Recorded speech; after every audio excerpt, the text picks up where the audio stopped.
Motivation to youth only. Mentally feel like Kobe, I'm like Jokic with the rock. You physically couldn't hold me, I don't care if you pushing 40. You can never little bro me. Euro step like Ginobili, from young OG to the OG. From nosebleeds to floor seats. Circle stronger than Cuban links. My gold dance, your gold plated. You verse me, now that's a reach. We ready. Good evening, everyone. Welcome to the One-on-One Sports Show on the Black Man Unfiltered Network. My name is Mr. Bennett. I'll be joined by some of the posse coming up soon. I'm on a remote location. I'm also trying to check my audio. I'm making sure that, because I can't hear myself through the video. But if you guys can hear me, drop a 1 in the chat and see if you can. How you doing, Coach? Can you hear? Can you hear? Okay. What's going on, sir? Can you do a quick mic check? What's up, Bennett? Can you hear me? I do my mic. So for some reason, I can't hear you. So I can hear you pretty good. Play with this a little bit. Can you hear me now? Let me see if I can get my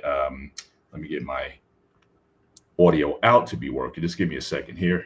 I can try that. Good. Okay, so I got that in. Where's my output going? But certainly it's good to have you guys with us again. Like I said, I'm on remote location for work, but I was fortunate I was able to get in here at a good time before the show had started.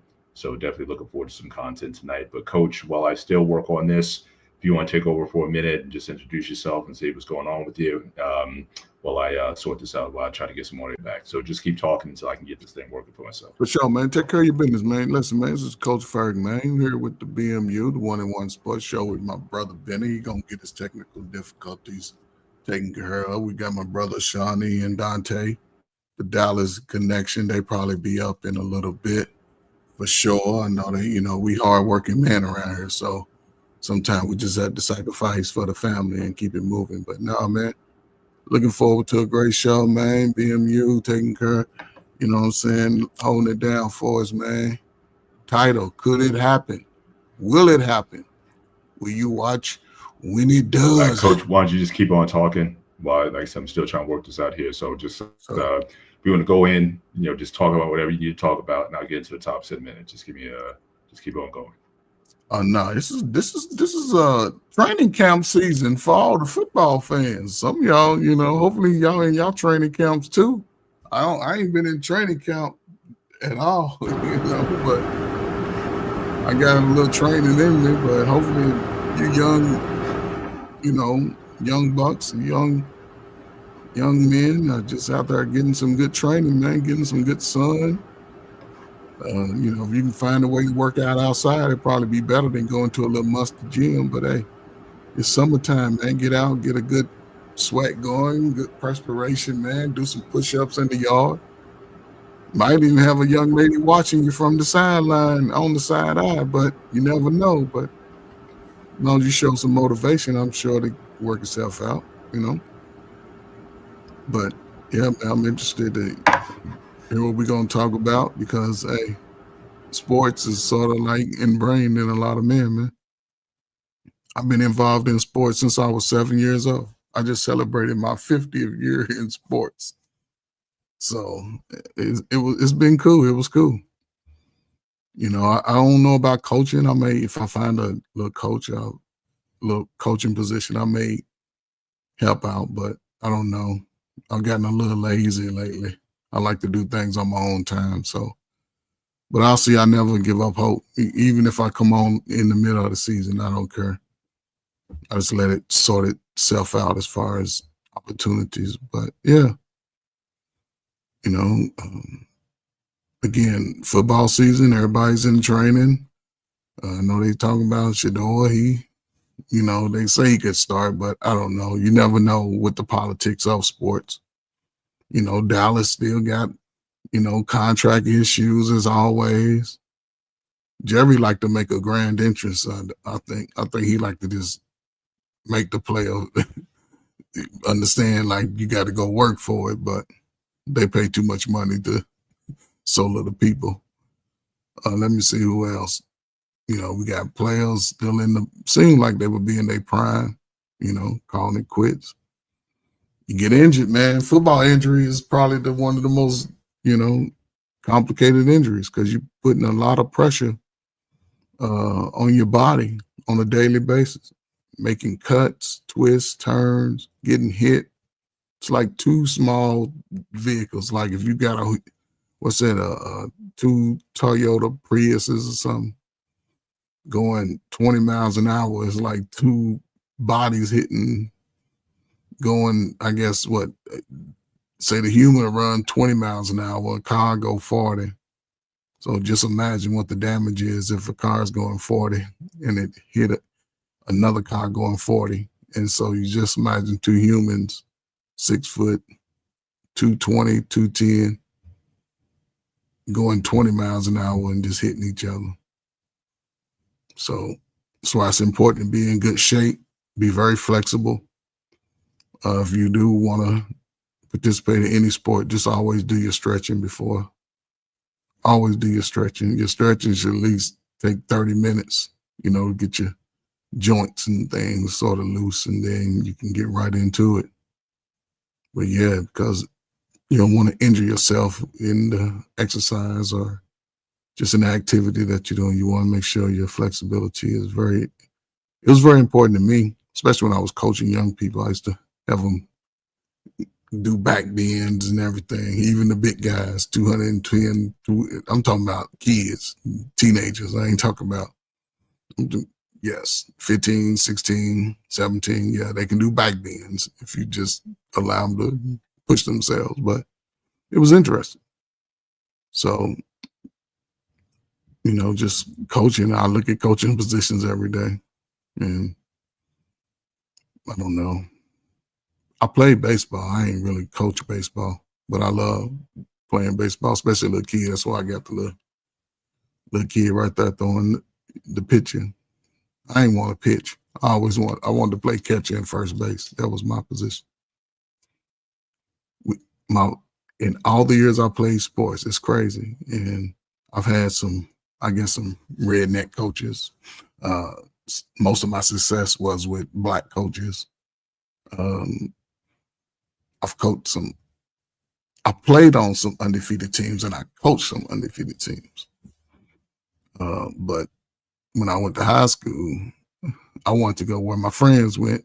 And most of those players, my friends, they didn't get to play football. So my team would roll out there with 40 players at the height of the, roster. And 9 and 10 are freshmen.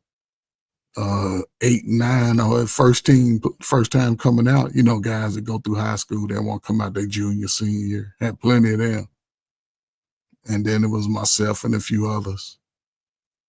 It was crazy because I played basketball and football. Some people know me for basketball. Some people know me for football. People that know me from both. And let me see, I played freshman ball. I played quarterback because I could always throw. Throwing was one of my good traits that I had. I could throw really good spirals. I think my senior year, I was throwing the ball like 60 yards from the end zone, back of the end zone to the 50. They used to push me and challenge me. But I was a running back in my senior year. My junior, senior year, I played running back.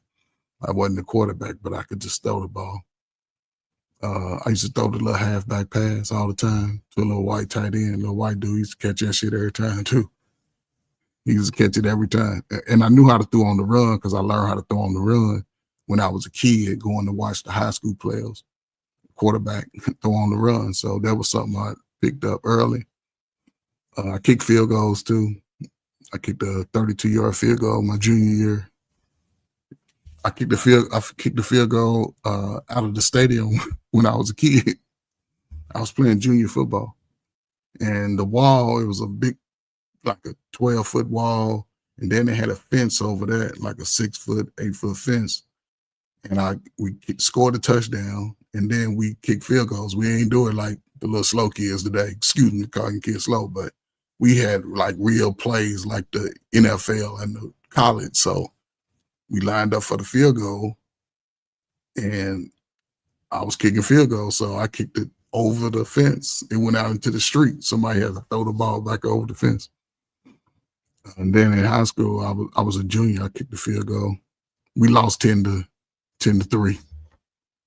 So yeah, I was all state my junior and senior year in football, and basketball was like all district and all that. But I grew to 5'9" my freshman year, and that's where I stayed.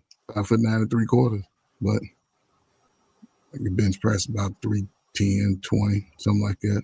Squat about 450, 460. That was when I was a young teenager going through high school. After that, hurt my knee and it was over. So I just been coaching ever since.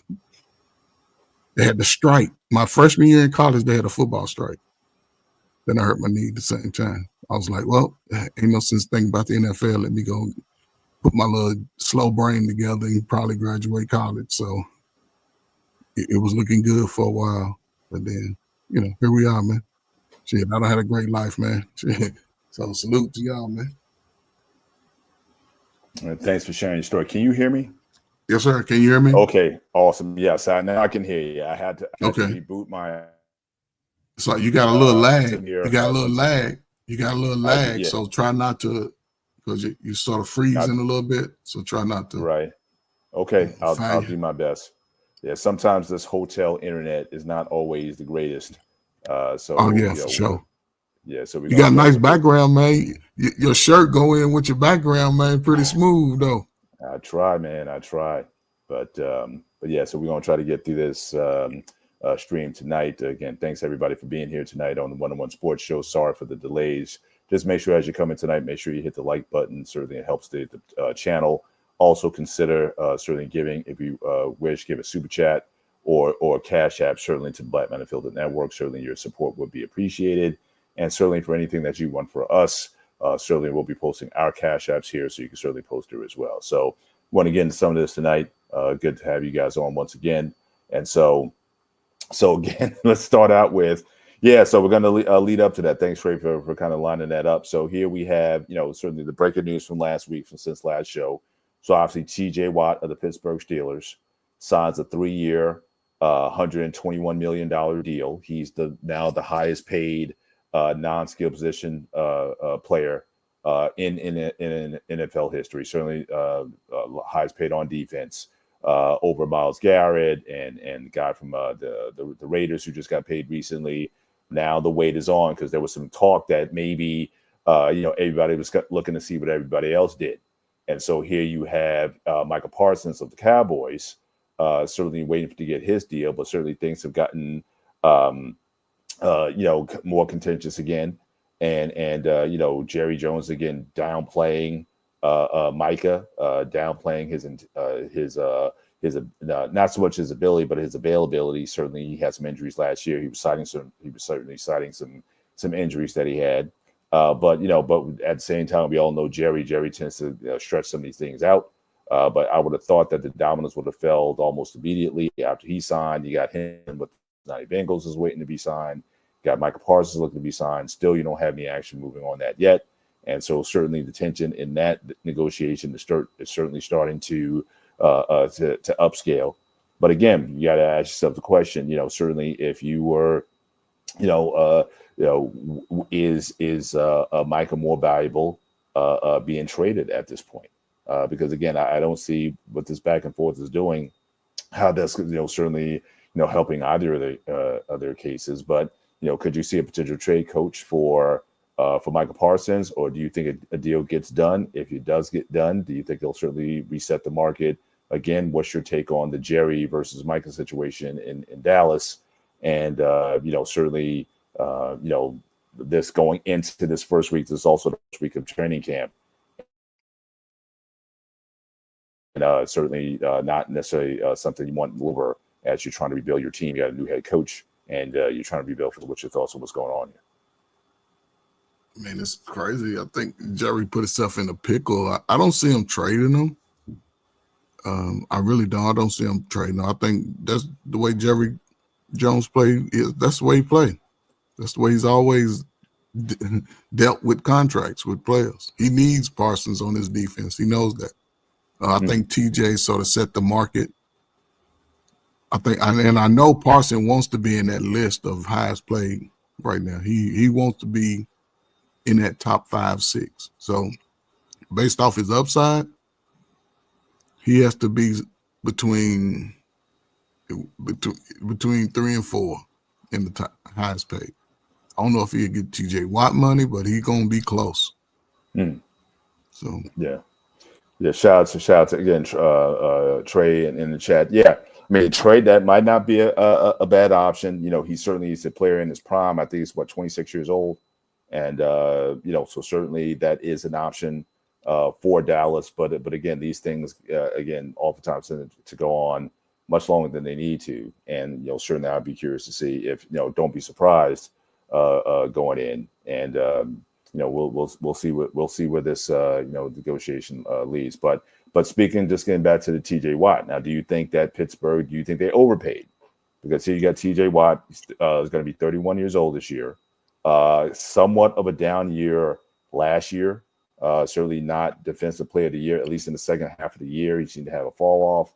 And so, the big, I follow Pittsburgh chat and sports every day and whatnot, and everybody was saying, was basically split down the middle. They're saying, oh, he's over, don't overpay for him, for a player who's over 30, or, yes, he's deserving of it. He's the heart and soul of the team and whatnot. So again, what was your thoughts on just the TJ Watt signing and whether you think it was a fair deal or not? I mean, I think it was a fair deal. I don't see him being paid the highest though, but he's got what he's worth for Pittsburgh defense. That's all. They ain't really nothing without TJ over. He can control the whole side of the field. Now, the fact that he's older, I don't see him getting that money, but you can't argue that if you're a football fan. He's been proven to be one of the most valuable players on his team on defense. But yeah, it'd be his last good contract. I think he's gonna retire. So we'll see. Yeah. We said that about Derrick Henry being over. Look, he's the man. Yeah, but you can't compare. I mean, what running backs are getting $12 to $15 million is the max for a running back, and certainly, so you're certainly getting, you certainly got good value for him. They're not paying him $20-25 million. So yeah, in Pittsburgh, so they want to put Derrick, or for that matter, Saquon in the same category. Mr. Bennett, could they have what is that? Man, come on, man. Could they have franchised him this year? TJ? Yeah, TJ Watt. Could they have franchised him? They could have. But certainly that's not something that they typically do. The last time they franchised a player was with the running back that they had Bell. And that it just got worse that they franchised him 1 year. Then they tried to come back with a contract offer, and you kind of played hardball and kind of went from there. I don't think that's a tactic that they never like to use in negotiation, and very rarely does, except unless you're Kirk Cousins, I think got franchised maybe 2 times. Kirk Cousins got paid more money than anybody with limited ability than I think anybody that I can remember.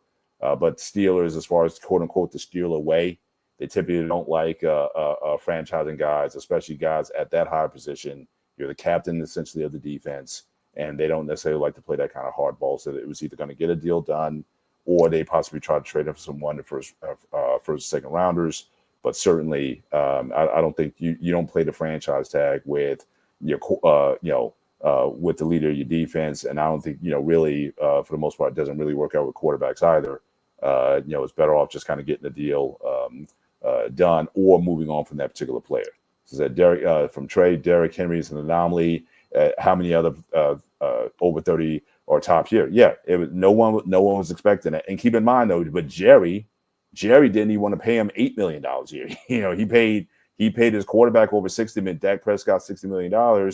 He said he didn't have the money to pay Derrick $8. So so that math to me doesn't math that much either. So he definitely lost out on that side of the trade. But certainly, again, playing older players like that. I think Aaron Donald, I think he was sort of taken care of towards the end of his career. But again, you're talking about, again, the elites of the elites at that time. And even Derrick Henry, I don't think was looked at as an elite, certainly at the time of his of signing.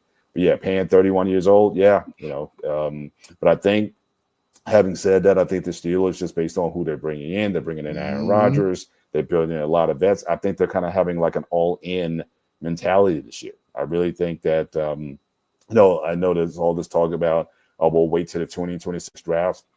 I don't think, again, I'm not overly impressed with that quarterback class coming out next year. So I think they have kind of like a win now. And for them, the obviously Super Bowls, everybody wants that. But, certainly going into the playoffs and losing the first round every year, they definitely want to break that cycle. And so, again, I think that they brought on, the team has gotten a lot older with some of the acquisition, Eagles, and even the corner that they just brought in, Trey Maker Parsons. He's not young either. So I certainly think that they are, I think, all in this year.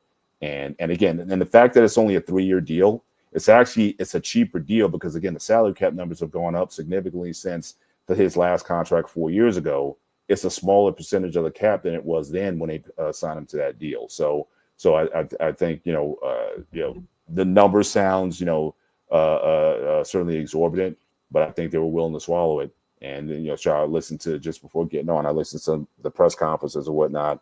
Again, both sides seem to be happy with it. So, we'll have to see if they can turn around. But I definitely think they are, they're going in. But that's their only major signing that they needed to sign this year, wasn't it?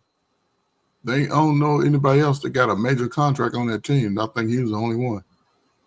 Who was that for the Steelers? Well, I mean, obviously they brought in DK Metcalf. I mean, he signed a mega deal. Yeah, but he was offense, so he's just on the defense, right? They brought in some veterans, and quite frankly, you can make a case that they made the most with the Minka Fitzpatrick. I mean, he's an All Pro Bowl type of defensive back, but you got another All Pro in guy they brought in from Miami, and they got an All-Pro tight end on top of that, who might wind up becoming the receiver too. So in many ways, it's like they got a 2-for-1 in bringing him in. So it definitely seems like that's where they're going with going. Shout out to Alexis from Texas, long time no here. Good to see you as always. Yes, ready for the preseason to start, and so they won. Yes, they absolutely won the. Thank you, Jalen Ramsey had a brain freeze there, but certainly, I think that they look to put a lot of new moving parts, and we'll see how they're going to get together. But I think the linchpin was getting T.J. Watt not going into camp with any kind of drama that was out there. So good there. But again, speaking now, I know Trey was talking about your Commanders. What about what's going on with your wide receiver, number 17 for the Commanders? I mean, he's still out there. And I'm sure a lot of teams will be vying for him. Are they gonna sign him to a new deal or not?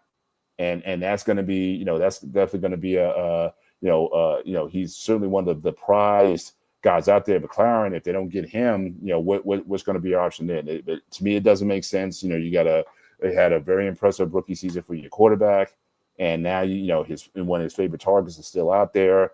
What are you guys going to do of it? Said, yeah, he's deserving of the contract, but I would trade, as unpopular as that may seem. That's one also.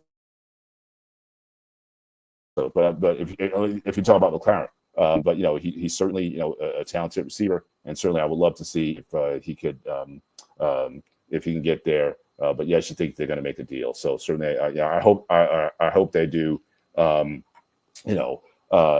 One thing I did hear today, just kind of going off topic a little bit, and again, not sure how, Trey, since you are a Washington fan.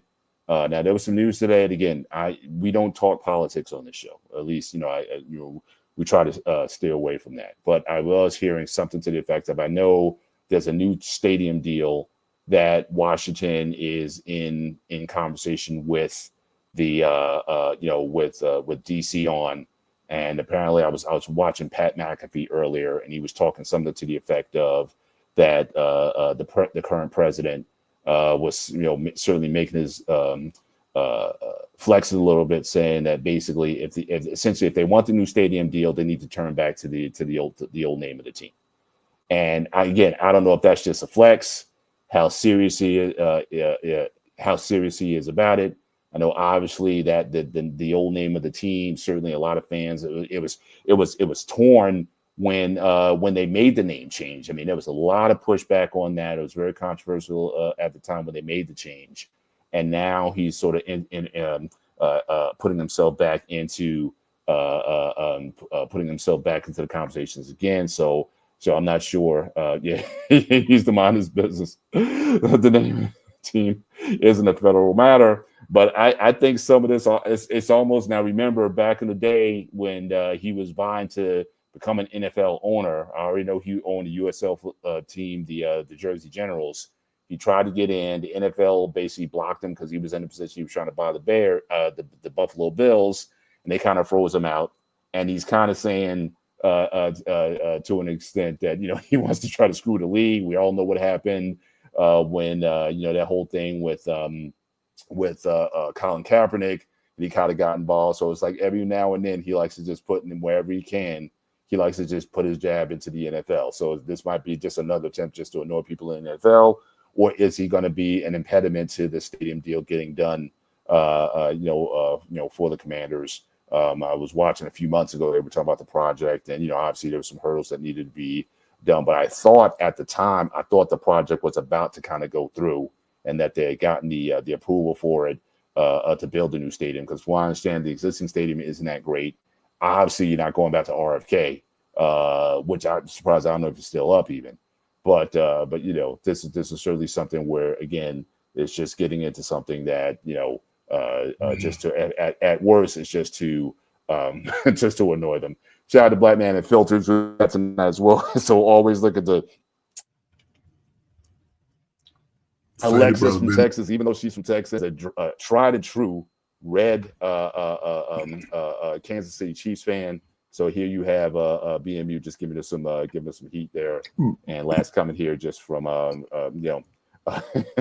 this problem is that they can't wait enough. They can wait until 2028. Yeah, Brother Ben, I don't think he has no say so in the stadium. He's just talking. I believe so, because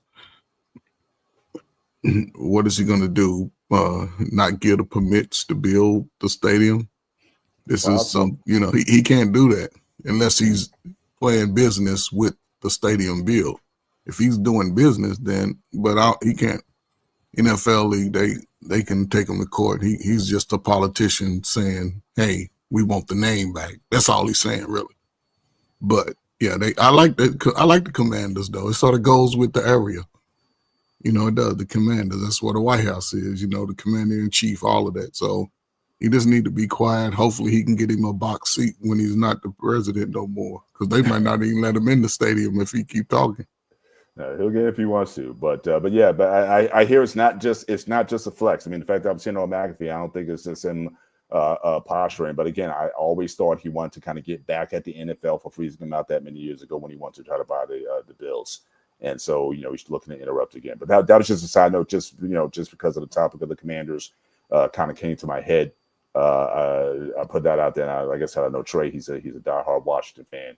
And so just want to get his 2 cents on the matter. Hopefully, though, they'll sign McLaren, and hopefully they can build on, certainly the success that they had from last year. Very promising quarterback in Daniels, and that they can do some more. They'll go 8-8. They'll go 8. They'll go 9-7 this year. 9-7. Yeah, 9-7. They'll go 9-7 this year.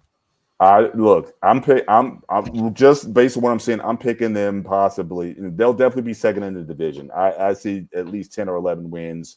Eagles will certainly be at the top of the division still, but I think they'll be very. I think they'll be very competitive. So yeah. We need Scary Terry if we have any chance of beating the Eagles. Yeah. So 9-7. Right. Speaking of the NFL, so yeah, so we're gonna keep this in the football. I got a couple kind of, we're kind of getting into it. We're still yeah, they said they were only going to win 6, double that number last year. Yeah, shut out. I mean, I think they're a very talented team. My thing with them, what I saw from them last year, the physicality.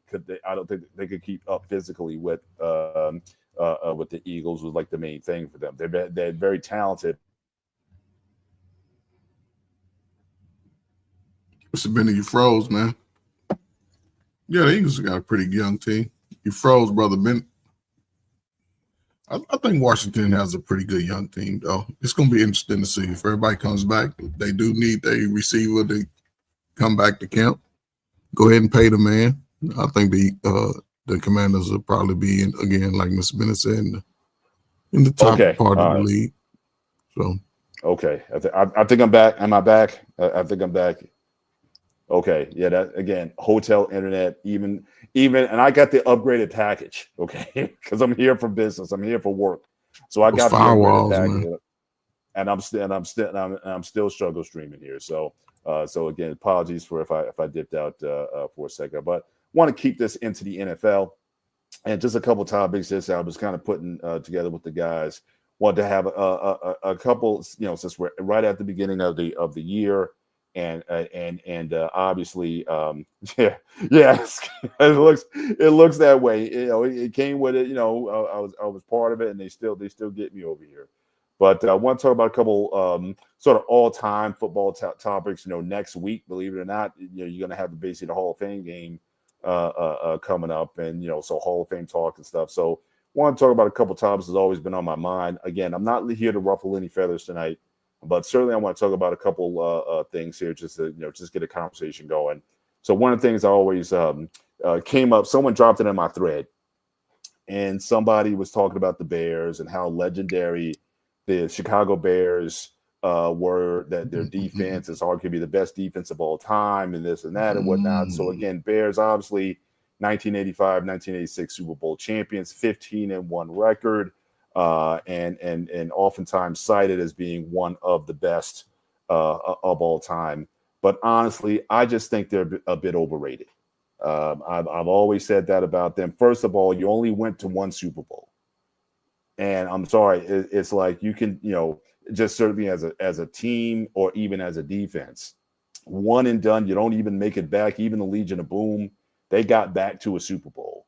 And even though they lost a very controversial way to the Patriots, but even them, they were able to get back. Again, Chicago, they were like a one-hit wonder. They did their Super Bowl shuffle, and you never heard from them again. And they really, except for that one time back in 2009, I think it was 2006, when they went to the Super Bowl again with Lovie Smith, really haven't heard from these guys again. But again, if you just look at their record, that they probably had one of the easier runs to the Super Bowl. So they beat the Giants in the opening round. Then they played the Los Angeles Rams, where they had this quarterback. I don't remember his name for the Rams. And then the Super Bowl, was there ever an easier opponent? Did anybody even think that they were that the Patriots were going to do anything with the Bears that year? So it just like they had an easy road to. Another thing I saw was certainly their record. Their division. They had one of the weaker divisions. Tampa Bay Buccaneers 2-14, Lions and Vikings 7-9, Green Bay Packers 8-8. Nobody was like the blazing a trail that particular year. So I just think I think they get a pass. And the only team that had like a really legit offense that gave them trouble was the Miami Dolphins, who blew them out on Monday Night Football. If they had faced Marino in the Super Bowl that year, we could be talking about something different. But I had no confidence in the Patriots that year that they were going to do anything positive with that. So again, overrated in my personal opinion. Not necessarily, and certainly when you talk about all-time defenses, you're talking about that 74-75 Steelers team. You're talking about that 2000 Ravens team. I mean, you certainly have some teams that certainly put things together. That Tampa Bay defense in 2002. there's a lot of other defenses that I might want to put up there, or even the Steelers defense in 2008, 2009, the one that won the Super Bowl against St. Louis. So what's your thoughts, Coach? You know, certainly me and you were old enough to go back to 1985. We can remember that.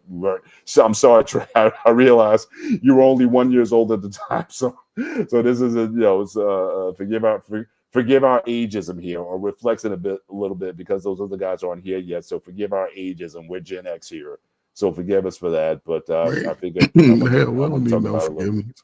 So I'm just saying. But what are your thoughts on the Bears? What do you remember of that team that particular year? They had Jim McMahon with the shades and all that kind of stuff. Again, very flamboyant and flashy and everything. And obviously Mike Ditka. Yeah. But I just don't know if I want to put them up there as certainly an all-time team. Certainly that defense. I don't know if I want to put them up there. But I would put them as an all-time team. For a team 1 year, yeah, they one of the best teams for 1 year. All of the players were rock stars. It was just like the Pittsburgh Steelers of the 70s. All of those players were rock stars. You can go 7-8 deep on the Pittsburgh Steelers now, but Chicago had that one good rock star year. They took off with live video. They made the video and made them rock stars. And then they had the refrigerator, you know what I'm saying, who was decent. They had a well team. The team was well. They had one of the best teams in the league that year, because but as far as like you said, that 1 year, they had Mike Ditka, the coach. So it was just all, because other than that, Chicago has never really had nothing, besides Gale Sears, Walter Payton. I think Walter Payton, some of them teams was better.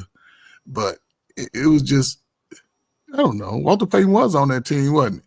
He was, and Mike Ditka dissed him in the Super Bowl. He didn't even get in the ball. They were on the 1 yard line. He gave it to Refrigerator Perry instead of the greatest, the running back of all time, the sweetness, and that's just unfortunate. But yeah, as far as that's another reason why I don't like the Bears. Yeah, but as far as the team, the way he does. But as far as the team, they had the best team for that year. That was it. They ain't have really nothing else. The quarterback, Jim McMahon, he was wild. But yeah, it just took something off it. Now, I don't know, man. As far as one of the greatest, I'll put him in the top. I don't know. Because having too many teams repeated. So as far as the 1 year wonders, yeah, you could put them up there as the best. The video made them bigger than what they were. Yeah, I like I said, and they were blowing it, but Brother Ben, they were blowing everybody out too. Wasn't too many close games except the Miami game that they lost. They didn't have none of those guys had legit defense. I mean, just look at the opponents that they played. Who outside of Miami that year had a dominant defense? Hey, really, that was the league. That was the league at that time, Brother Ben. You can't condemn the league. It was the players. If your defense is that good, you're supposed to, even against a great offense, you're supposed to say what they always say: a great defense beats a great offense. That's what I've always heard. It's always taught. It ain't the defense beating the offense. A great offense always trump the defense. The defense is helping your offense. A great offense will always trump. A great defense, if anything else, you're supposed to limit the amount of points that a team scores on you. And I think Miami put, 38 on them that night on Monday Night Football on the biggest scale. They dropped 38 on them. Mark Clayton, or whatever. They put it on them that night. So again, I kind of got the sense that the Bears, again, they were kind of front runners, but again, really no real competition to really challenge them. But what are your thoughts, guys, in the chat? If you think for those who are old enough to remember, no dish chat, Hank, follow Hank's channel, Hank in the Basement. I love you, bro. But I'm sorry, I'm not the biggest fan of the 1985 Bears. I just think it was a down offensive year. And I just think that again, they had a one-hit wonder, that Super Bowl shuffle. They ran with it for a year and then it fizzled out. If you want to be a rock star or superstar, you got to give me at least one more appearance right? You got to at least get back to a Super Bowl. If you won one and don't get back, then again, that was almost like just a flash in the pan that really didn't do anything. And you saw the dysfunction that happened with the Bears shortly after, because Buddy Ryan was the coach of that defense. And so him and Mike Ditka, they were bickering left and right. In fact, it was the only time in Super Bowl history where, back in the day, they used to carry the coach off the field. Well, they took Ditka off the field, and the defensive guys took Buddy Ryan off the field. So you already know that those two egos couldn't exist in the same building, and they were just never the same. They were just never the same after that. But sticking with the sort of some all-time NFL stuff, and this is something we can be a little bit more open about. So I saw this as well. This was a something that was put together that puts all-time defense, and so basically at each position, they're going to pick certain players. And at position. So these are the GOATs at their position. All right. If you had your dream defense, who would you take? So again, at cornerback, you got Prime, you got Ronnie Lott at safety, Ed Reed at the other safety, Rod Woodson as the other cornerback, outside linebacker Lawrence Taylor, Ray Lewis at inside linebacker, and Mike Singletary also at inside linebacker. Now that can be specious because again, depending on how you configure your defense, you could do a 3-4 or 4-3. So you might need to add another linebacker depending on your configuration.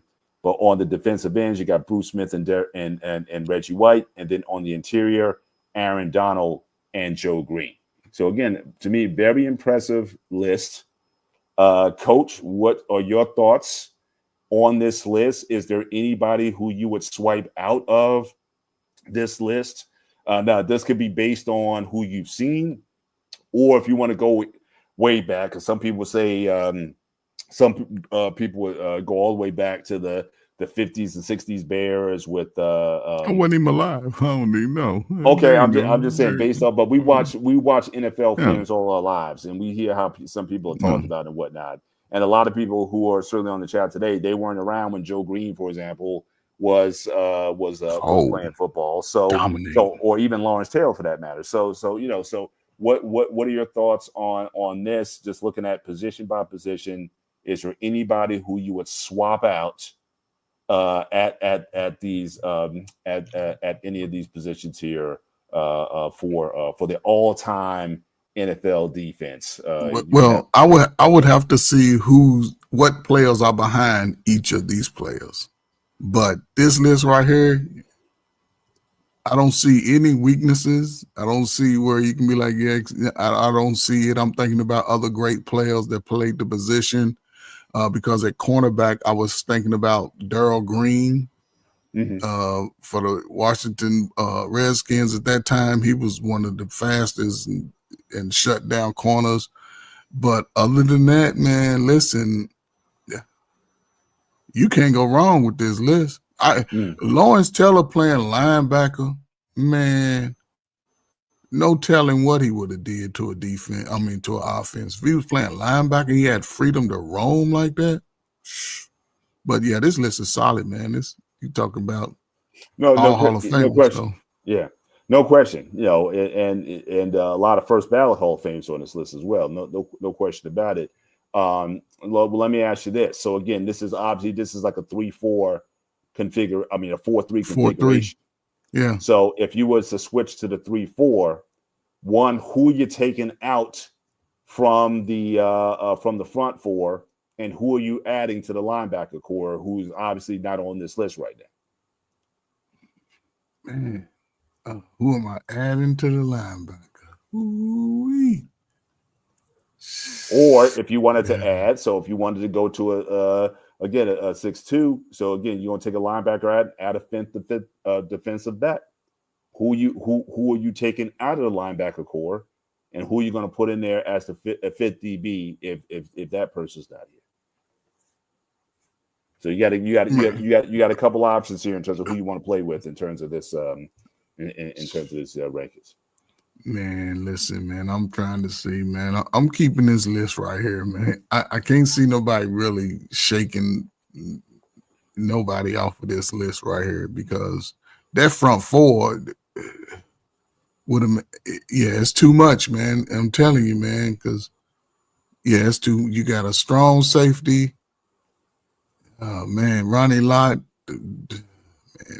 Mel. I'm thinking, comparing him to Mel Blunt, and yes, man. Well, I really, Mel Blount was a corner, right? He yeah, wasn't a but safety. He was a he corner. was a strong safety. No, he was a corner. Who was their His strong whole, safety? I his thought he was. I'm gonna check it out, but I think okay. For the most of his career, it was Mike Wagner was one safety, and the other one he just went into the hall. Man, I'm having a brain freeze. He just went to the hall Okay. a couple years ago. But he was definitely Mel Blunt plays strong side cornerback. That's okay. You're right. Yeah, you're right. But I can't see nobody coming off his list. I really can't. I can't even see a player. Terrell Suggs, he played linebacker, but not making an impact. All of these players right here were shutdown players. They never had. None of these players I can say had a flaw in their game. Well, I would say this now. Again, I'm gonna be a bit of a homer, because that's just what I am. I am a homer here. I would certainly make a couple of switches here. First of all, the Ed Reed combo versus Troy Polamalu went back and look. I'm taking Polamalu. No, Ed Reed. No. Ed Reed was more of a. He went for the interceptions and whatnot. But Polamalu, you could put him on any part of the field. Up on the line, he's jumping. It's 4th and 1. He's jumping over the line to make plays on the quarterback beforehand. The big plays and whatnot. So I'm taking Troy Polamalu over Ed Reed. But I'll give you something back though, right? Because I saw Rod Woodson, especially when he was with the Steelers. Yes, he was an all-pro at both cornerback and safety. However, he would give up the big play as well. He was feast or famine. So I might want to take him out and put in like a Darrell Revis. If I was going to be fair about it, I might want to put Darrell Revis in there. So you got Darrell on one side, you got Prime on the other side. Who's getting open? You shutting down the 1 and 2 receivers at that position at that point. So I may have to go with him. Now, again, if I wanted to be a homer, I would say I will put Mel Blount in there instead of Rod Woodson. Again, you check his stats versus Prime's, almost the same amount of interceptions, almost the same amount of seasons. In fact, they changed the game for Mel Blount. Because prior to 1978, they had the bump rule, right? You couldn't bump a wide receiver after 5 yards because Mel Blount at the position, he was 6'4", and he was just knocking receivers out left, right, and center. So they had it. It was called the Mel Blount rule. That change in rule opened up offense in the NFL back in before that time. NFL was mostly about running the football, playing good defense, and that sort of thing. That after that 1978 change, that opened up the league, and then that was when the league got pass happy, was after 78, and that was because of Mel Blount. So I would take Rod Woodson out. I would put Mel in if I wanted to be a homer. If I wanted to be fair, I would put in Darrell Revis, and I would definitely switch out Ed Reed with Troy Polamalu at safety. Because again, Troy did anything and everything, and Reed, he was just like basically more a glorified corner to me, more than he was a safety. All right, so so I would definitely do that. Now this line here, I don't have a lot of beef with in terms of this line. The only guy who's really, and again, who am I going to replace? And again, this would be on the interior, right? On the interior. JJ Watt was nasty, man. So both rather have Brother Benny, who you taking out? You freeze. You froze up, Brother Benny. You sort of faded out. So you faded out when you was talking. You said something about oh my God, man! You said something about Who'd you say the defensive end? Was it J.J. Watt? J.J. Watt, right? Who you taking out on that line? I may be looking at Donald again. Listen, if I wanted to be a homer, I would take out Donald, right? But you could make a kid. Do you take Joe Green out the list? I mean, he's the guy who changed the Pittsburgh franchise, so he's a legend. But that's the only guy, JJ or Aaron. Now we've seen both. Who would you choose? If you were starting a team, who would you want as your D tackle? JJ in his prime or Aaron Donald? Because I know Aaron wrecked games. So my thing. So I'm not above saying that's not a crazy a comparison there. JJ was pretty nasty, just like his brother is now, TJ. But he was a problem for a lot of years. It's just the team that he played for wasn't necessarily the best. Had he went to a better contender, maybe he could have done something else. So, but what are your thoughts? Who you picking between those two at tackle? Brother Bennett, like I said, man, the tackles to me are solidified. I don't know. I think that's why this list is the list because J.J. Watt, yeah, but you ain't moving Joe Green out there. Aaron Donald, okay. Aaron Donald, I didn't see a whole lot of Aaron Donald just because of the West Coast. I didn't see a whole lot. Saw his stats, but as far as seeing his style of play, never really saw that a whole lot. But no, J.J. Watt, no. J.J. Watt ain't on my list. But, Homer. You Homer today, remember? I think that's it. Well, I think the J.J. versus, since I don't have a vested interest in either player. So J.J. versus Aaron Donald, I think that's a viable discussion. Maybe we can bring that back up. If the guys come on the show a little bit later on, we could talk about that a little bit. But I'd be curious to know that, especially with JJ being from Houston, and we all know our guys. Shout out to Shawnee and Dante. We all know that. You all know them. So I'm just saying, look, I don't want to be the only homer. I don't want to be the only homer on the panel. They're gonna say JJ. Yeah, so that would be a discussion that I want to. That I want to have with them, and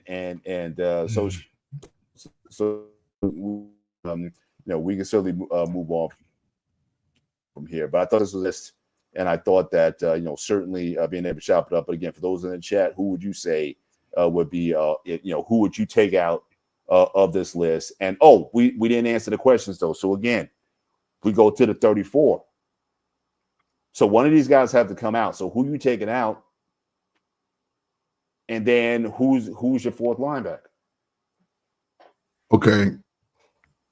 I'm gonna take Lawrence Taylor out. Now that's blasphemous. No, I'm gonna take Lawrence Taylor out. That's blasphemous right there. Yeah, I'm gonna take him out. Okay. Because wait, you can't take him out. Why would you take it? No, you have to add a player. I'm saying if you switch the configuration to a 34. You have to take out the lineman. You're going to be adding a fourth linebacker. Who's your fourth linebacker?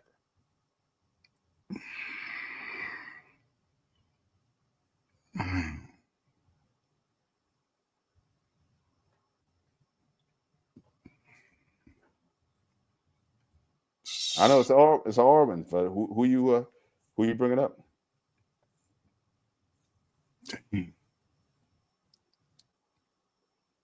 I can move.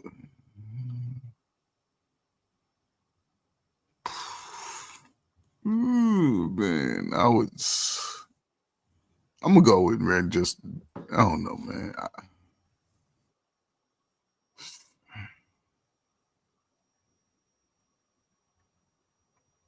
I could see Terrell Suggs coming in there, man. He was a pretty good linebacker. All right. Well, for me, this is all right. But who? All right. So, but who you taking out? So you got to take out someone on the line, front four. Who you taking out? And then again, so you're saying Suggs is the linebacker that you bring that you're putting in. Yeah. let me see, man. I would say, okay, let me say, I would bring in Derek Brooks. Derek Brooks would come in over Suggs. I give Derek Brooks the nod. As far as the line, man. Or since none of these guys truly played nose tackle, that's a somewhat of a unique position. So it may not be, you may have to take a couple of these guys out. But again, you're talking about a 3-4. Who are your ends and who's your nose? If he's not on this list, who will be your nose? Dang, man, nose tackle, man. I don't even know who the nose tackle was. You know what a three? You know, come on, you know what a 34 is. You know what a 34 is. I don't even know who the nose tackles over the years, man. Shit. Man, who was that? Be out here. I'm going to give you a list of some current. Hang on, of all in history, best nose tackles. Okay, so I'm going to get. So you got Casey Hampton of the Steelers, Joe Klecko, who played for the Jets. Let me see some other notables here that I can. Gabe Wilson, Lattimore, B.J. Raji, Ted Washington, Tim Krumrie. I think he played for the Bengals. They went to that Super Bowl year. He had a bad leg injury in the Super Bowl, got his leg broken. But again, Gilbert Brown, who played for the Packers, he's a consideration. But I'm trying to see any. But to me, just looking at this list here, the best seemed to be rated at this position was Joe Klecko. He was part of that New York Sack Exchange, and he was a 3-time All-Pro at different positions. So I think he was an All-Pro at nose tackle. He was an All-Pro at left tackle, and he was an All-Pro at right tackle. He can go in there just based off what he did playing all 3 positions like that. Yeah, he can go in there. Aaron Donald can come out. Well, okay, well, you gotta take Donald and Green out. So your configuration of 3-4 would be you would have Bruce Smith, Reggie White, and Joe Klecko. That would be your 3-4. Yeah, I can take that. I could rock with that as well. I'll go for that, and I'll put that configuration as the best 3-4. Now, as far as the 4, it's an easy break. It's a no-brainer for me. T.J. Watt, put him at the other outside in the 34. And you got chaos right there. To have those guys, White and Smith, and you add T.J. Watt to that, it's Blitzburg all over again. You know what I mean? It's that they're gonna wreck. Those guys are gonna wreck the league. So those guys, I would definitely have in there as my main people there. So, but how you like that? How you like that config? I mean, T.J. Watt, is this position linebacker? They got him listed as a linebacker. Yeah, but he played more of up on the line though. He plays up on the line. He I think he leads since he's coming to the league. He leads linebackers in interceptions. So he can play the run. He can play defenders. Obviously he can sack the quarterback. He can blitz the quarterback. So for me, it's easy. I'm putting TJ in there. And again, you pair him against who you on double team. You on double team Reggie White or Bruce Smith, and then you got TJ wrecking havoc also. So I mean, that's a problem. Yeah, I see that. But I don't think he's. I wouldn't. Yeah, I don't know. I can see that. I would like to know, Brother Bennett, what's going on? You ain't on screen. Looks like they got me out again. Yeah, you can see the screen. See, now he done faded out again, man. But yeah, man, so Shawnee said, I may have to go with Donald. Got to look at their stats because it's splitting hairs. Yeah, we like to see that. Surprise, most of y'all have y'all home team favorites. Y'all root for the home team, which I understand. I understand that. But yeah, man, this just we going with the top players of all time on defense. And you see that there's been many great players, so you can always interchange them. There's no right or wrong. It's just two bald opinions right now and giving our view on what we've seen over the last, 50 years of football, just about 45, 50 years of football. For sure. So it's almost 100 years of football, just information going around here. So, right. All right, let's get into, I guess, our main block. So again, initially, because of my travel and whatnot, wasn't sure about my availability for tonight to talk about the show and whatnot. So again, the title for the show, obviously, you got boxing, which is certainly, there have been some major fights, certainly over this last weekend. You had the battle for the undisputed heavyweight championship, where you had Daniel Dubois faced off against Usyk in Wembley Stadium. Again, they packed out Wembley Stadium for this fight, and Usyk scores a 5th round knockout of Daniel Dubois. He's once again the undisputed heavyweight champion. So congrats to him. In fact, I was talking with Mandrell early about this one, and I think both of us are of the conclusion that Usyk is certainly the best fighter of this generation, certainly arguably the best fighter within the last 10, 15 years. He's beat the top guys. He beat AJ Price twice. He beat Tyson Fury twice, and he just beat Dubois twice. He's basically cleaned out the heavyweight division. If he wanted to retire now, he could, and nobody could fault him, say he ducked anybody. He fought everybody that was there. And so he's one of the best. And we even had an argument that, how would he fare against other heavyweights in history? The guy has a very awkward style. He has excellent footwork, and he has enough power to make you pay, and once he figures you out. So, so we had a discussion on, where would he rank against some guys, and you can make a case.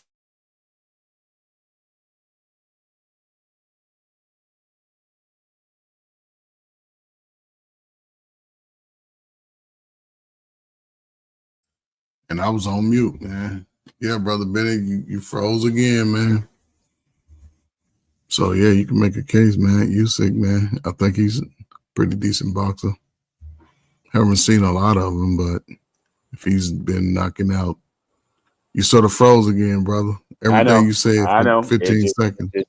It just went again. So we're gonna struggle through this. I was hoping my boys would be here to bail me out if I had to bounce, but I'm gonna stick with the show as long as I can until I get. No, go ahead, man. But I was saying, certainly, undisputed. I was talking about Mandrell. We were arguing whether or not he might be the best. Certainly, how be fair against the all-time greats, and certainly we were making cases that he could possibly beat a lot of these guys. We talked about the 1966 Muhammad Ali that beat Cleveland Williams. Go back on YouTube and watch that fight. That was like Ali at his best. Like his skill set was at his absolute peak at that time. And then Mike Tyson, the Tyson that fought Michael Spinks. Certainly that is a guy who certainly, certainly on that particular night, you can make a case nobody was beating Mike Tyson the night he knocked out Michael Spinks in 93 seconds. Nobody's beating Tyson that night. So again, Usyk is certainly again clean out the division, and he's certainly the best at the time.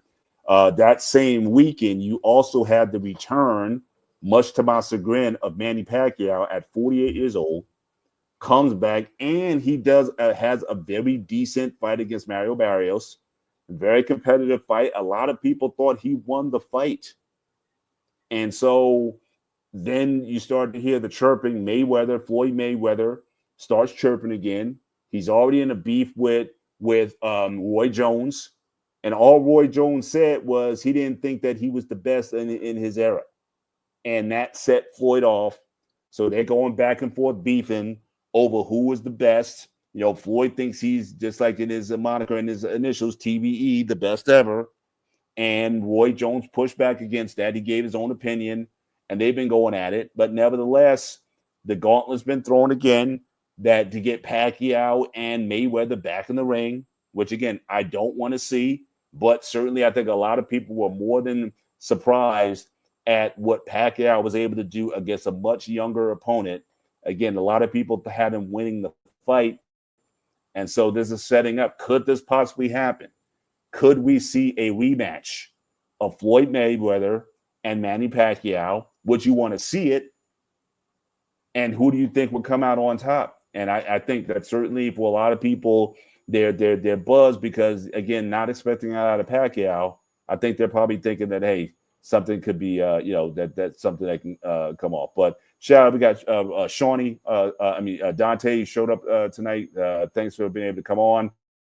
On in the A block, talking about, obviously the TJ Watt signing. And now you have this growing friction with the Cowboys. But again, we've been here before. Jerry seems to like drama in negotiations. But, given that you are the resident Cowboy fan, I will, certainly defer to you here. What are your thoughts, or what's the latest that you're hearing from your sources on the Micah Parsons contract scenario? I thought all the dominoes would drop basically after TJ signed his, but yet it's still ongoing, and we're going into the first week of training camp. So if you want to shed some light on the current situation, the floor is yours. Good evening, fellas. Good evening. Basically, to get into it, as a Cowboys fan, man, it's somebody had a list of all the contracts that have been at this point and the holdouts, and it's annoying. It's annoying that it happens every year because Jerry wants some clicks and some extra attention, and he doesn't see the value in doing the deals early. But with Micah, I think it's a bit different that he's actually at camp and holding in, but he's holding blocking bags and doing stuff.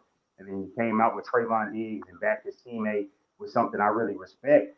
And it's seeming like it's setting up for, he's going to get the deal, but it might be one of those deals that after this point, their relationship, it might not be the same. Like the whole, hey, it's just like he said, he's not saying like he's really going to go for it. And it feels like he is media savvy enough, obviously, having the podcast, that he knows he's trying to flip the game so it's not completely on him.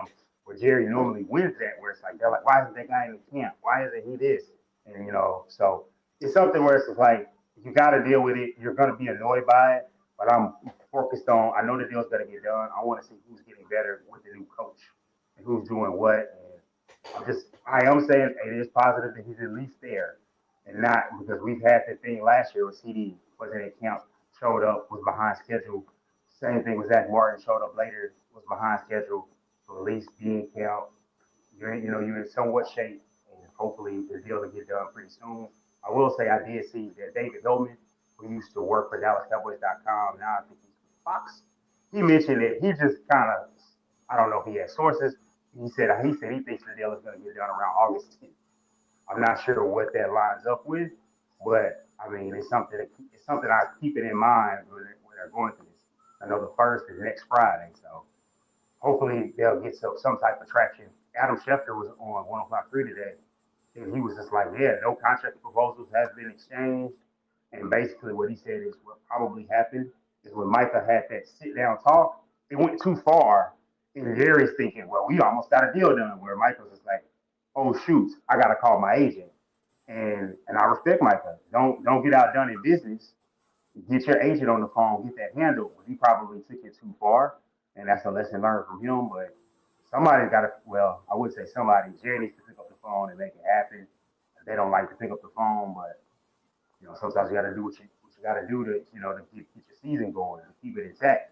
I mean, last week I was like, it was 50 days, and now it's less.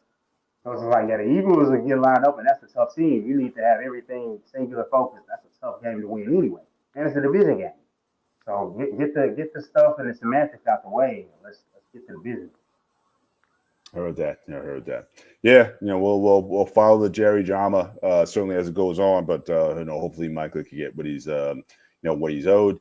But I want to switch again back. We just talked about this segment before we got on. I'm not sure how much of that discussion that that you had an opportunity to hear, but certainly I want to get your 2 cents on this before we get into the boxing content to sort of close out the show. But here is a suggested all-time team by position, the greatest players at this position, at their positions. And so, I think I gave my commentary on who I would swap out. And yes, it may have sounded a little homish, Given my love for the Steelers and especially the classic 70s Steelers teams. But, what's your thoughts on this? And then I'll also have the additional caveat. If you go to a 34, who comes out and who comes in?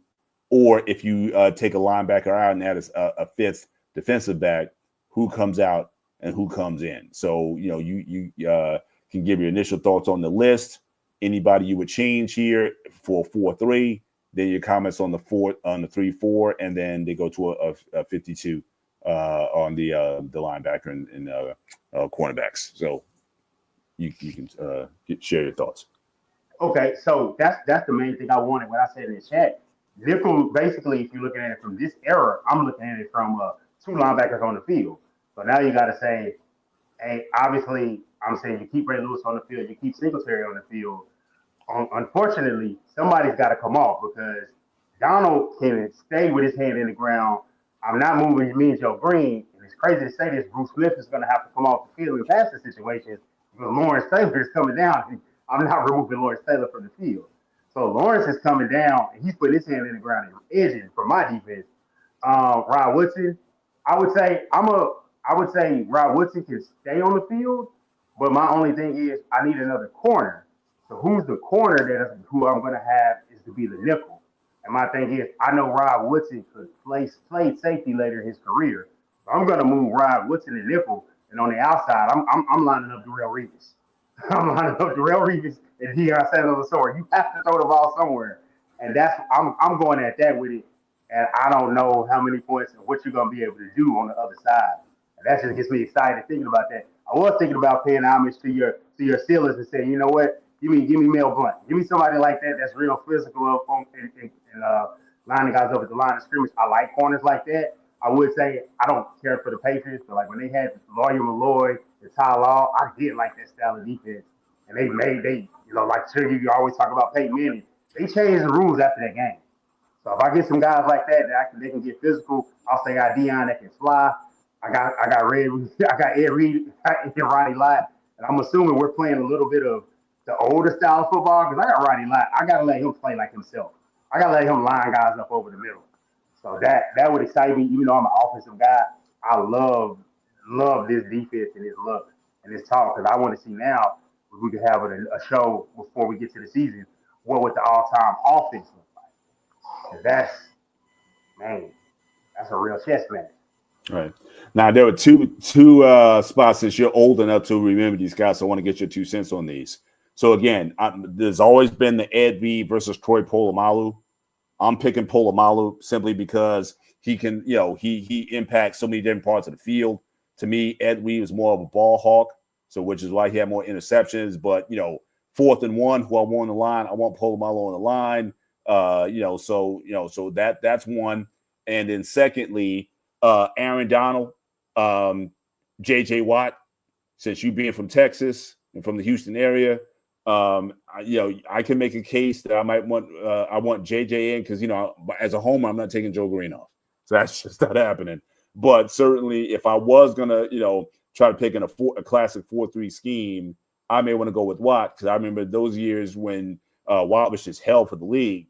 And so I think he might have been more dominant at his prime than Donald was at his. Again, I can pull up the stats. We can certainly compare the stats and everything. But I'm just talking about just from eye test. JJ was hellacious at tackle. So what are your thoughts on those two? Ed Reed, Troy Polamalu, and then Aaron Donald and JJ. I'm going Ed on that one. I love that Polamalu, his instincts, like being able to come drop down in the box and make things happen. But I felt like Ed at times he was able to do like come in and tackle and make things happen, but coverage was where he was at. And my thing is he wasn't just the fact of him being the ball hawk, but knowing where things were and knowing where things were going. Like one of the more impressive things to me is how like the Ravens when they were playing the coverage wrong to throw off Peyton Manning. Like when you get into the minutiae of the game like that, I love my safety being able to communicate like that. So I'm going with that. And I will say why much respect to him, but I feel like the reason why we have the game the way we have it now, the way defensive tackles, you're looking for the three technique. Aaron Donald is the standard and the model for that. And I respect that Watt was able to be a 3-4 end and stay at the end and not have to move inside in during the prime in the peak of his career. I respect that. And he was still able to get that progression from the edge. And what is he, like 280? Somewhere in there, so it's like that, able to have that type of athleticism and quickness, I greatly respect. But for basically Donald is an undersized guy that bully guys. And I would say I give that just a slight edge. I think Watt's prime might have been a little bit better production wise, but his production points for me is like what I played offensive line. For you to be able to dominate as a defensive tackle, as a three technique, and just destroy things and destroy that pocket for that quarterback to make it so tough for him. That's why I give him a slight edge. It's split hairs, really. Right. Now, would you also agree? Now, let's say if we switch just to a 3-4, I think both Coach and I, we selected Joe Klecko. Now, again, I know you were probably too young to watch Joe Klecko. This guy was an all-pro at nose tackle, left tackle, and right tackle. And so, so again, just in terms of dominance, at that position, I mean, if you had somebody else, who would you start at nose, and who you gonna keep on your ends in the 3-4 scheme? For nose, trying to think of an elite nose. I would say one that's on the list. He just misses it, but back in the day, played for the Lions. Sean Rogers, he was a Texas Longhorn. Casey Hampton, that's a guy that underrated. I know he's a Steeler, but underrated the way he held it down in the middle for so long. Yeah. As far as those Dick LeBeau kisses, oh my God, man, I hated playing y'all, man. I swear that was just like, don't worry about the run game. He's got the gaps sold up, and the linebackers ferrying him. But no, I would say I can't think of one other than a great athlete and really good. I'd say for a 3-4, it might have to be like a Haloti Ngata, because that was a guy that it's just like, man, he carried his weight well, and he could also get the pass. He could get the pass rush and stop the run, and he extended Ray Lewis's career. So I would say for nose, I would say that. Now that way, if we go at 3-4, I would pull Donald off, and I'm gonna need the Bruce Smith and the Reggie White in that case, and then in that way. It's the same thing with if you are trying to pass. I got big ends that are nimble enough to get the pass rush, and I can bring Lawrence Taylor. So now, okay, so if you're gonna take the guy out, now who's your fourth linebacker then? Who you adding? Fourth linebacker. See, that's my thing. I like more of the. Well, you want the 52? You want the 52, or do you want the 3 and 4? I'm going 3-4, so I still got Taylor. I still got Ed. I still got Singletary, and then the outside. In that case, I'm trying. Now I can't go. I'm gonna go with my old guy, DeMarcus Ware. I'm gonna go with somebody like that I know that's lean. That's going him, or honestly, a guy like him or a Von Miller. Where it's just like, this is a wild card, because when they showed that clip where like Von Miller can bend the corner so tough and get so low to the ground, that's so tough for a tackle to deal with. And I think that people underestimate that their walk around weights, like these new three, like the DeMarcus Wares and the Von Millers of the world, their walk around weight is probably like 225 or something like that. They're putting this weight on and playing throughout the season, protein shakes, doing everything they can, and they're still giving these 330 plus tackles hell. It's like, and I looked it up because the recruiting stuff I watch, those guys, their hit rate is low. When you got that high star athlete, but they're a tweener, their hit rate is low because coaches don't know what to do with them. Yes, KP. Von Miller is like, man, I feel I'm almost too young to say this. I feel bad for guys that didn't get to see Derek Thomas play. Like, it was amazing. And it's like, it was so tragic. But that's the guy that we got to keep his name in there to remember how good of a football player he was. Thank you for putting that on my mind, KP. But like, yeah, man, those guys that they don't know what their weight, or if you get the guy that can hit. Like one right now, I don't do comps, but one that's compared to Von Miller is a guy at Texas, Colin Simmons, from the same area. Duncanville, DeSoto are rivals in high school, and that was DeSoto is where Von Miller went. Colin went to Duncanville, and he's the same type. And as a freshman in the SEC, he was raised in hell. Just one of those guys. Like when you see him that good, he's gone in 3 years because you can't find that type of pass rushing everywhere. And it's just, and I would say one thing we should look at one day when we have the downtime, some of these draft classes. Like I know you are more keen to the older draft classes, but like the ones like the Cam Newton class, the 2011 class, Yeah. that class is spectacular. I think Watt's in there, Cam Newton was number 1, Von Miller was number 2. It's a lot of like really high end elite talent that is just now phasing out of the NFL. Right. But now I'm with you, KP. I remember LeVon Kirkland. I remember them big old linebackers, man.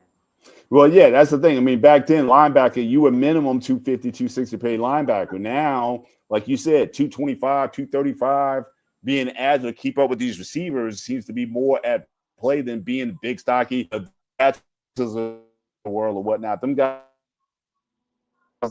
they're like the dinosaurs. They like the Willamets or the saber-tooth tigers, man. Them big ones, it's like they're getting aged out the league because they just can't keep up with these passing packages out there. But do you think I think this is the year these last 2 years is gonna be the line of demarcation where we say, hey, it's going back to the running game because you got, no disrespect at all to the job that Jalen Hurts did. But the difference in that team to make it look different was what he's able to do with the run game. And now when you're in shotgun, Saquon Barkley to his right, and it's just like that is a whole other different element. And you're seeing more of the running. So I'm wondering if teams are going to counter and ask for their linebackers to be a little bit bigger because it is going back to the running game. And I think we may have meet our maximum window of the passing game. Teams are still going to throw it around, but I think especially if with health permitted, see more running backs get a little bit more money. See, the linemen are getting the money. So if I'm paying my lineman this to protect my quarterback, he's also got to be able to run the ball like Trey Smith over in Kansas City. So I want to see how it looks this season, teams going back to the run and going back to maybe a feature back or just a 2-back system instead of like, I know my Cowboys are doing I guess they're doing by committee until somebody proves themselves, but I'll be interested to see what defensive coordinators and what offensive coordinators adjust with the talent that's coming in at the running back position and skill level. For sure. Yeah, I mean, it's definitely we'll be monitoring this as it certainly goes on. But yeah, good chopping it up. Want to again get back to the boxing. So again, it was a big boxing card, 2 major fight cards over the weekend. Again, you had Usyk defeating Dubois in Wembley. So he went into his backyard in Wembley, 100,000 people, and knocked him out in 5 rounds. Then you had Manny Pacquiao certainly gets back in the ring, and again he turns back time certainly for a night, and then already the gauntlet's getting thrown out for him and Mayweather to have another fight. Now again, after that fight, I never paid for another Floyd Mayweather fight. I was so disappointed. I had a big fight party. I had 4 TV screens going on in the house. I had pizza. I had kibasi. I had the spread, bro. And we were all disappointed at how lame that fight was. I said, I will never buy another Floyd Mayweather fight again. And I never did after that. So, so here you have this call for a rematch, but then you also have this controversy where basically Roy said that he didn't think that Floyd was the best that he's ever seen, certainly in his era. And certainly Floyd pushes back on that. So Floyd is going back forward. Man, he talked about, let's do it again. Talking about Floyd.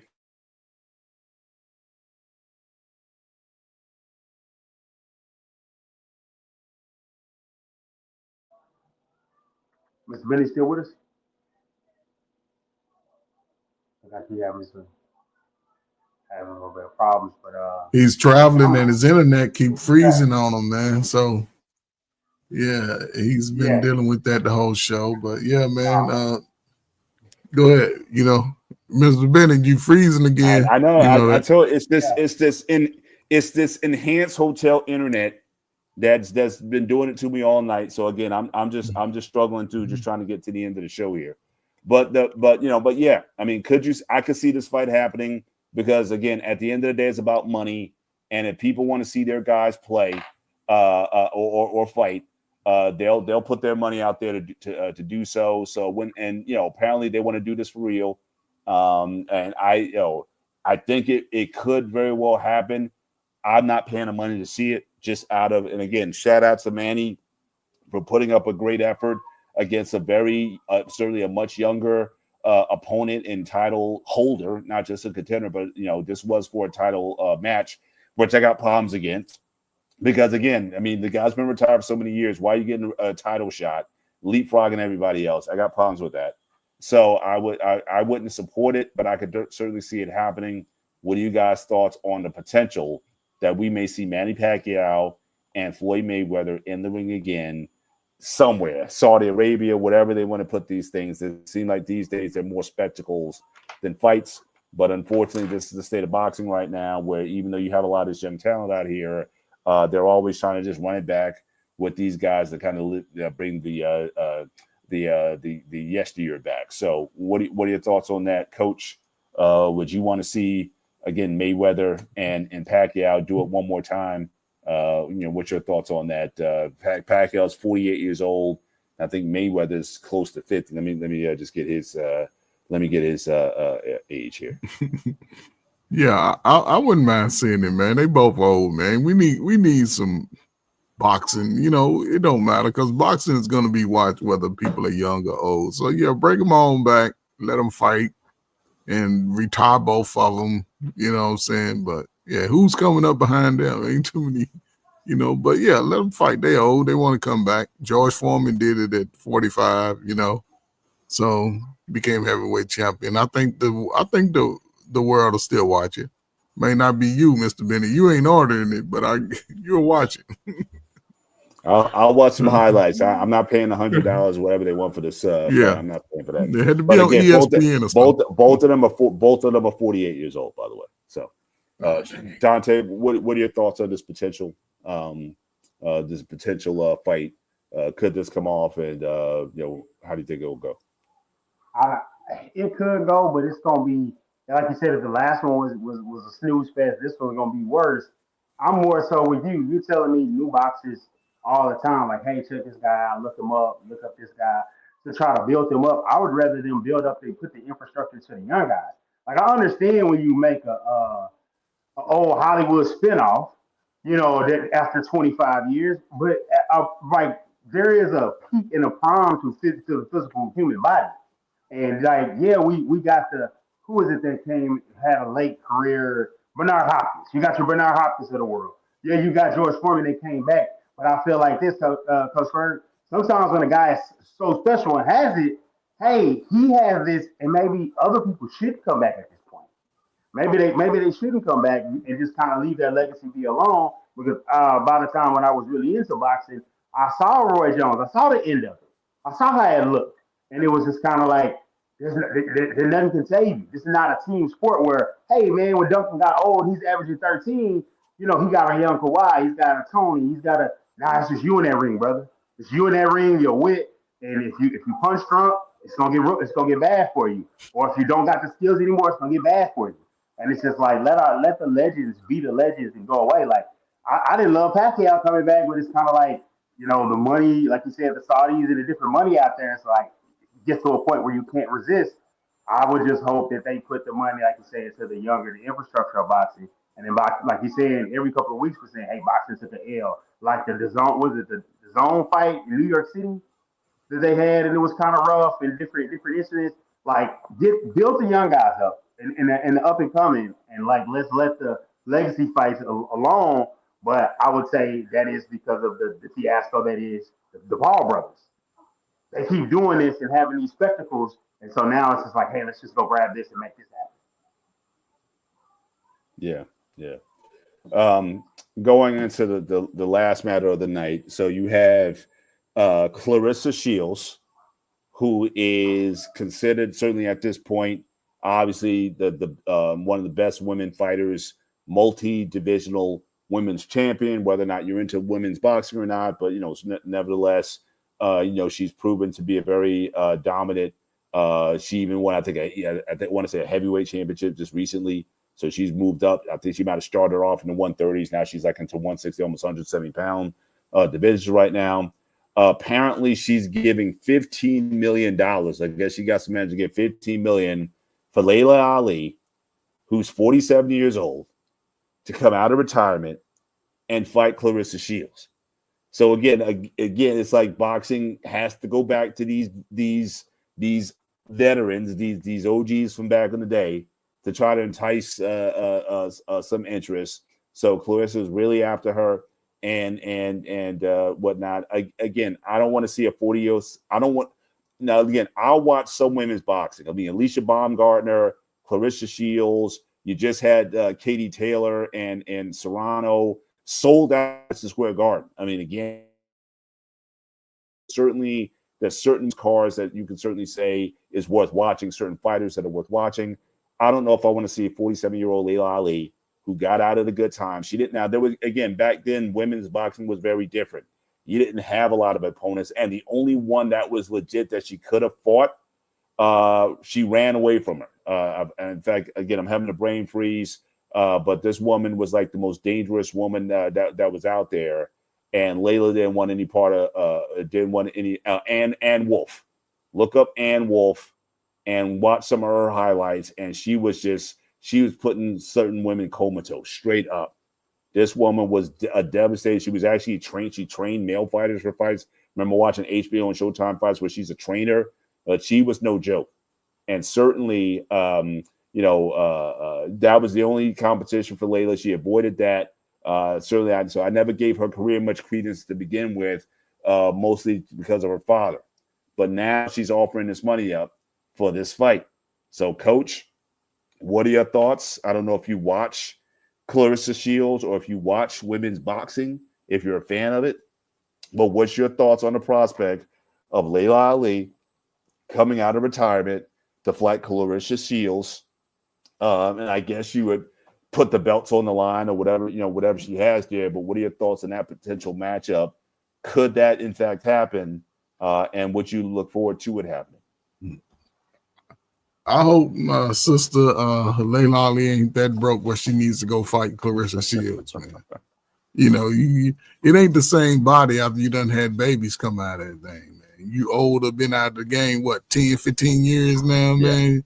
Stay retired. Her last fight was in 2007. Oh, man, come on, 20 years. I'm going to put 20 on that, man. Go ahead and chill on out. Enjoy your babies.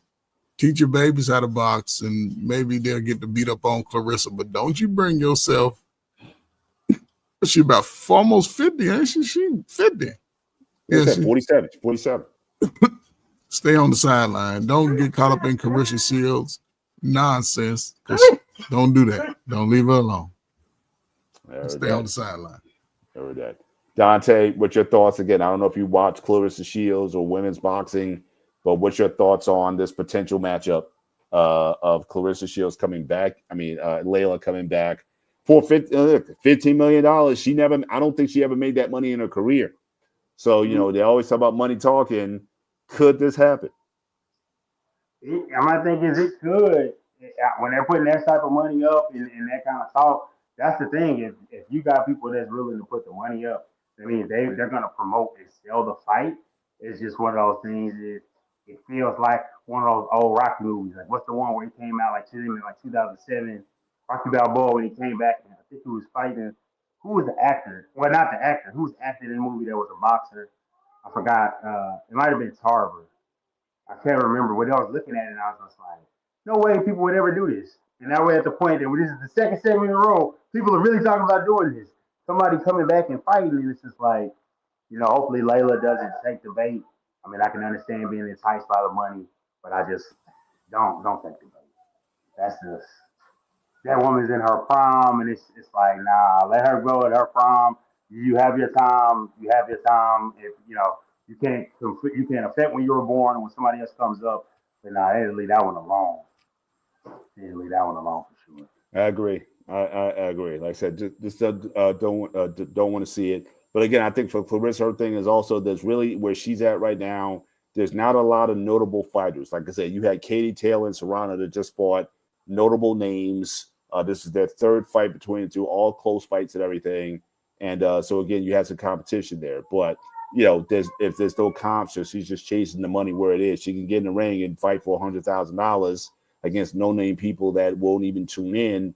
But she's trying to find that next opponent. Who can I get? There was talk of her fighting Alicia Baumgartner, but now she's so big now. Alicia Baumgartner still starts fights at like 130, 135. She's not going to do a drastic weight cut to get down to that size to fight anymore. Now she's fighting at about 165, 170 now. So she outweighs her the weight classes. So it's definitely going to be something where she's going to have to try to find a suitable opponent, but who's willing to move up enough in order to fight. Maybe it might be Katie Taylor or Serrano or someone like that from Europe, where women's boxing is very popular there. But I think that's what it is. She's just trying to chase a check, and if she's got to dust off the shoes of Layla Ali, try to get her back in the ring. I think that's what she's trying to do. But listen, guys, we're coming up towards the end of the show, so I know. Get apologies again for the struggle streaming. Again, hotel internet here, which I'm upgraded to. So this is the upgraded package. Y'all see the problems I've been having with streaming. Can't wait to be back home. I'm going to be on the road for another week. So I've been basically on the road for 3 weeks. I'll be in the same hotel next week, and for work and whatnot. So I'll do my best to certainly be available for the shows and help to steer the dialogue of the shows. So but hopefully I'm trusting Dante. I need you, bro. You might have to tag you in, bail me out. But I'll support you guys as much as I can. But until I can get back to some home base and reestablish things the way I do them, I like to prepare for shows and have topics up. So so this is kind of sort of on the fly. But I appreciate you coming up, and certainly I always appreciate the coach being here, and for Shawnee, I know you're taking care of business, so handle your thing. Looking forward to seeing you next week as well. But I think it's a good point to end the show. We want to end the show before 155 mark, so we can just kind of go with our closing thoughts, certainly at this point, and close out the show. Let's wrap it up. So Dante, you want to be the first? Okay. All right. So no problem. So what I got right here, if you can see, it says it's clickbait season. And I just wanted to talk about some of my NFL fans. I know we're thirsty for football. We're hungry for it. And ESPN is embarrassed by it too. They're so thirsty for Cowboy news. They showed a clip of a play, early practice, and like the guy that took the clip was like, man, this is from 2023. Like, what are you doing putting out this clip? It was like, and it reminds me of when the now defunct whatever was it Speak, whichever group it was with LaShawn McCoy and Emmanuel Acho. They was all going to Cowboys camp. Like they went, they didn't even watch practice. Or when they gave the reviews, oh my God, Tony Pollard looked good. He's like, you practiced that day. So like, don't fall for those clickbait. If you're looking for guys, either follow reputable national guys or people that are on the beat. Like there are YouTubers, there are independent media that are at the camps, talking to people, getting networking. And so follow that. Obviously follow One Sports Show. We're giving it to you like honest opinions and what we're seeing, and not BSing you. So just don't fall for the clickbait, and don't fall for there's a football site and there's a basketball site. NBA Central is a real site. NBA Centel is a spoof site. So read it and make sure what you're seeing is real. And ML Football or something like that, they post a lot of aggregates and fake stuff. Don't be fake to thinking you're seeing something real. Watch real coverage, and it'll be here soon enough for the real thing. Just don't be fooled out there, guys. Right. Now, question: were you on the show? I'm going to get the other Trey upset will be here, but were you on the show when we were talking about sumo wrestlers? Were you on that show? I came in at the end when we were talking about sumo wrestling. Again. Like at the end, we were talking about it because I know we talked about they might not have the quickness. They have the strides and the strength. They might be agile, but we didn't know if they had the quickness to play in the trenches like that. Yeah. Go ahead, Brother Ben. What's going on? Oh, it looks like he's. Well, all right. See, like, he might have been struggling. Yeah, I might have been struggling with Drew. Yeah, I know. So we might be just best in the show. Coach, I got nothing else to say tonight. Take it away. Close this out. Let's put this Don Carter bed. It needs a radiator change. It needs a transmission. It needs all this kind of stuff. So let's just land this plane. Let's just get into the shop. We got to get out and push it to the shop. We're almost at the shop. Push the show to the shop and let's close this out.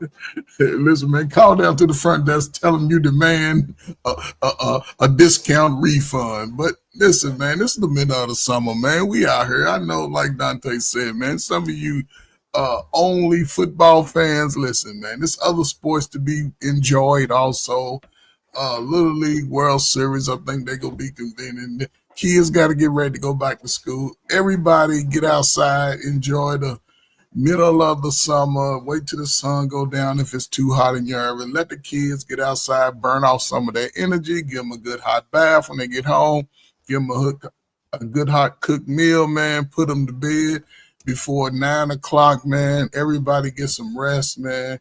Take care of yourself, man. Great show, man. It was an improvised show, but listen, man, got through it. Good topics, man. Football to be Brother Bennett, when is the Hall of Fame game coming up? That's I think it's next week. I think it's next week. Yeah, so y'all get your little popcorn and watch some little fake football, little touch football, something. Right. And then we can also talk about the Hall of Fame class, the 2025 class going in. We can talk about that, whether or not they're worthy. I think that'd be a good topic for next week as well. So with that, guys, thanks again for joining us. Again, apologize for the struggle streaming problems here. But we'll try as best as I can to keep it moving. But again, we appreciate you. Make sure you hit the like button as you exit the show tonight. Make sure you share and look forward to the shorts that are covering this as well. But for myself, Mr. Bennett, for Dante, and for the coach, this is the One-on-One Sports Show. For everyone else, take care.